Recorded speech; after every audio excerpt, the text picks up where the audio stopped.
नमस्कार। Something in between के इस एपिसोड में आप सभी का स्वागत है। शुक्रवार को बहुप्रतीक्षित जीडीपी का आंकड़ा आ गया। आंकड़े से दो चीजें बिल्कुल साफ हैं। सबसे पहले यह बात साबित हो गई थी कि देश में कोरोना के हमले के पहले अर्थव्यवस्था में मंदी ने दस्तक दे दी थी। दूसरी यह है कि यह मंदी अर्थव्यवस्था के दरवाजे पर खड़ी नहीं है, मंदी अर्थव्यवस्था के घर में पहुंच गई है। वर्तमान में हमारी विकास दर शून्य के आसपास चली गई है।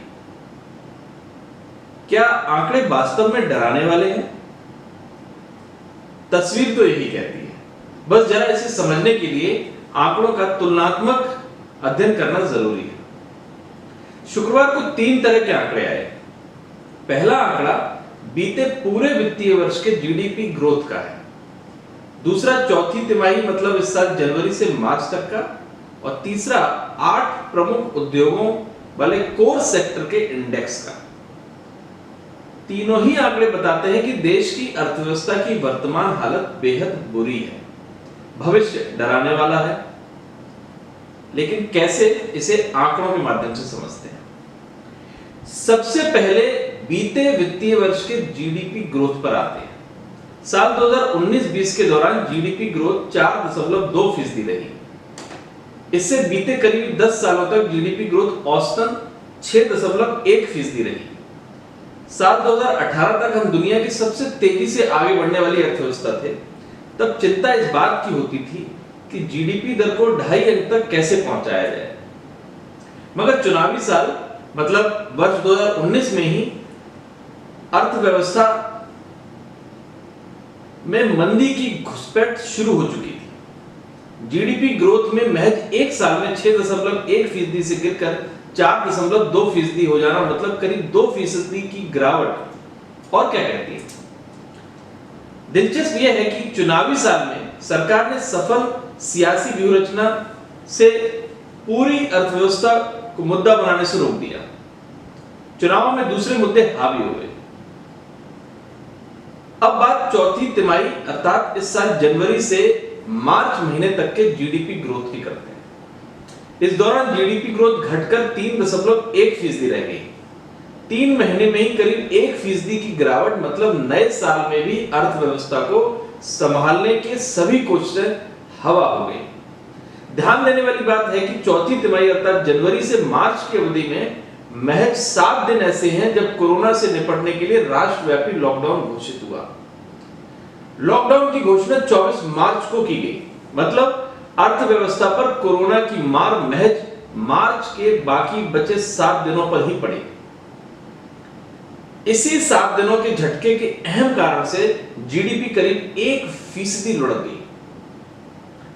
सीधा सा मतलब है कि अभी अर्थव्यवस्था को कोरोना से लगे झटके की असली तस्वीर आनी बाकी है। अगस्त में जब अप्रैल से जून तक की जीडीपी रिपोर्ट आएगी तब हमें पता चलेगा कि कोरोना ने किस कदर अर्थव्यवस्था को धूल चटाई। इस तिमाही की सकारात्मक तस्वीर सामने आने का सवाल ही नहीं उठता, क्योंकि इनमें से अप्रैल और मई के 2 महीने के दौरान लॉकडाउन के कारण अर्थव्यवस्था की गाड़ी रुकी रही है। उद्योग धंधे से लेकर अर्थव्यवस्था को संभालने वाले सारे कारक ठप रहे हैं। ऐसे में समझा जा सकता है कि भविष्य की तस्वीर कितनी भयावह होगी। कई विशेषज्ञों का वर्तमान में जीडीपी के शून्य के करीब पहुंचने की भविष्यवाणी महज हवाई नहीं है। अब तस्वीर का तीसरा पहलू देखते हैं। इस पहलू में 8 प्रमुख उद्योगों से जुड़े कोर सेक्टर की बात करते हैं।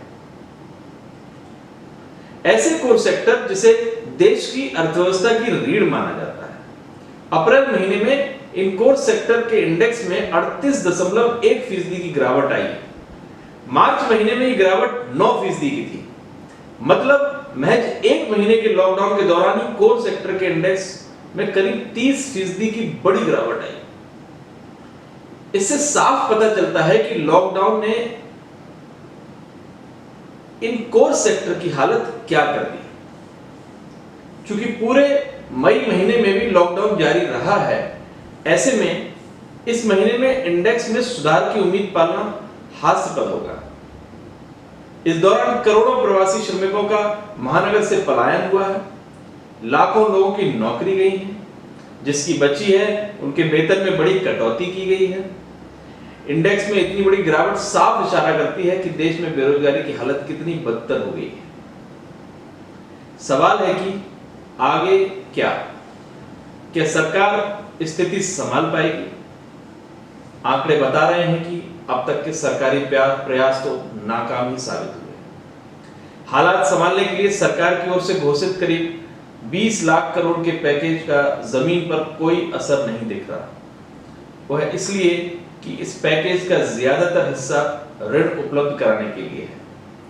बाजार की ऐसी हालत नहीं है कि व्यापारी ऋण ले। बाजार की बनी नकारात्मक अवधारणा के कारण बैंक भी ऋण देकर अपना एनपीए बढ़ाने के मूड में नहीं है। प्रवासी श्रमिकों को बड़ा हिस्सा महानगरों से पलायन कर गया है। इससे भविष्य में उद्योगों के सामने श्रमिकों की समस्या खड़ी होगी, तो सरकार के सामने बड़ी संख्या में गांव पहुंचे श्रमिकों के लिए रोजगार उपलब्ध कराने की समस्या। मतलब सरकार को दो मोर्चे पर बड़ी चुनौतियों का सामना करना होगा।